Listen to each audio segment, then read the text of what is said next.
Masih mengenai Chuck Norris, memang aktor ternama dunia ini populer lewat berbagai perannya dalam film laga, maksud saya sejak tahun 70-an. Aksi heroik dalam setiap filmnya, terutama Delta Force, masih membekas di ingatan kita, ataupun saya tepatnya. Berikut sepak terjang film laga dari sang aktor legendaris ini.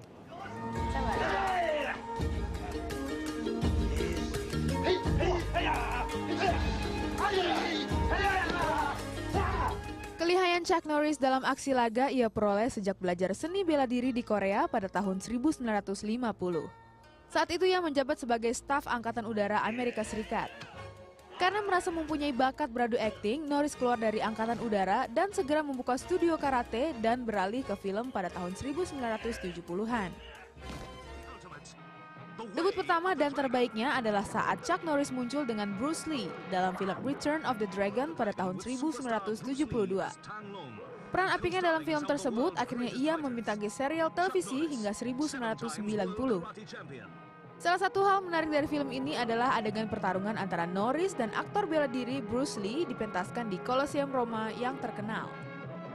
Walaupun ia adalah satu-satunya aktor dengan cepat beradaptasi dengan Bruce Lee, namun beberapa orang masih mengkritik Norris sebagai aktor yang kaku. Tetapi beberapa orang lain menganggap kekakuan peran Norris sebagai hal unik. Bahkan penonton menganggap peran Norris adalah alami. Until now.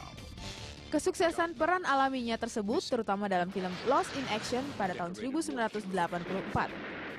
Berperan sebagai mantan tawanan perang, ia kembali ke Vietnam untuk membebaskan tahanan tentara lainnya. Uniknya Norris sukses dalam film ini karena melakukan aksi seperti kenyataan. Penampilan total dalam setiap sequelnya ia persembahkan untuk adiknya Wei Lan yang meninggal dalam pertempuran di Vietnam. Secara sepintas dalam film ini, Norris memainkan peran selayaknya Rambo.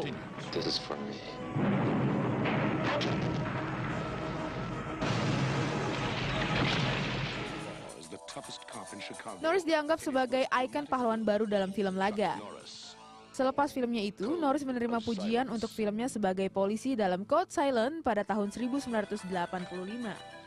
Film aksi Amerika ini disutradarai oleh Andrew Davis dan dibintangi Chuck Norris bersama Henry Silva.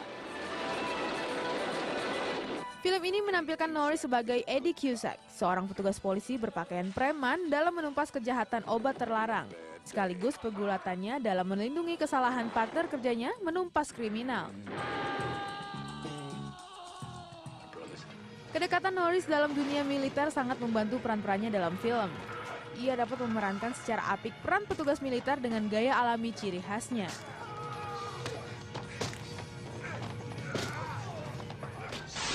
The Delta Force, starring Seakan ingin membangun sosok bahwa Norris adalah aktor spesialis film berbau militer, ia kemudian bekerja sama dengan para legendaris Lee Marvin untuk film aksi militer Delta Force pada tahun 1986. Dalam film ini, Chuck Norris dan Lee Marvin berperan sebagai pemimpin skuad elit pasukan khusus yang didasarkan pada kehidupan nyata Satuan US Army Delta Force. Film sutradara Menahem Golan dan diproduksi di Israel ini didasarkan pada Operasi Eagle Claw, operasi Amerika untuk menyelamatkan sandera Amerika yang ditahan di Kedutaan Besar AS di Teheran. Konflik bermula ketika Delta Force dari Amerika berusaha mengevakuasi mereka ke helikopter C-130. Perang, kontak senjata hingga ledakan memberikan suguhan menarik di luar aksi bela diri Chuck Norris. Keberhasilan film ini dalam menampilkan aksi heroik tentara Amerika akhirnya mengantarkan dua sequel lain untuk diproduksi, yaitu Delta Force 2, The Connection Columbia, dan Delta Force 3, The Killing Game.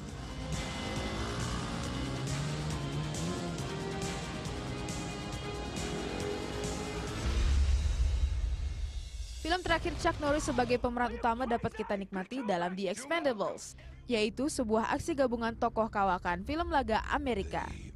Film ditulis dan disutradarai oleh Sylvester Stallone. Norris berlaga bersama bintang lainnya yaitu Jason Statham, Jet Li, Dolph Lundgren, Randy Couture, Terry Crews, dan Mickey Rourke. Film ini dirilis di Amerika Serikat pada tanggal 13 Agustus 2010 lalu. Film ini bercerita tentang sekelompok tentara bayaran elit bertugas dengan misi untuk menggulingkan seorang diktator Amerika Latin dipimpin mantan perwira CIA James Monroe dengan sangat kejam. The Expendables menerima kritikan beragam, seperti banyak penonton memuji dengan aksi dari tokohnya tapi mengkritik kurangnya cerita. Film ini dibuat dalam 2 seri.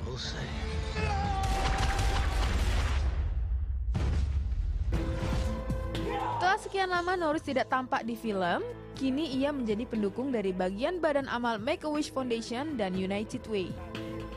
Norris juga memulai organisasi amal sendiri bernama Kickstart dengan bantuan dari Presiden George Bush. Kickstart memberikan pelatihan seni bela diri untuk siswa sekolah menengah untuk belajar menghormati dan disiplin dan meningkatkan harga diri mereka.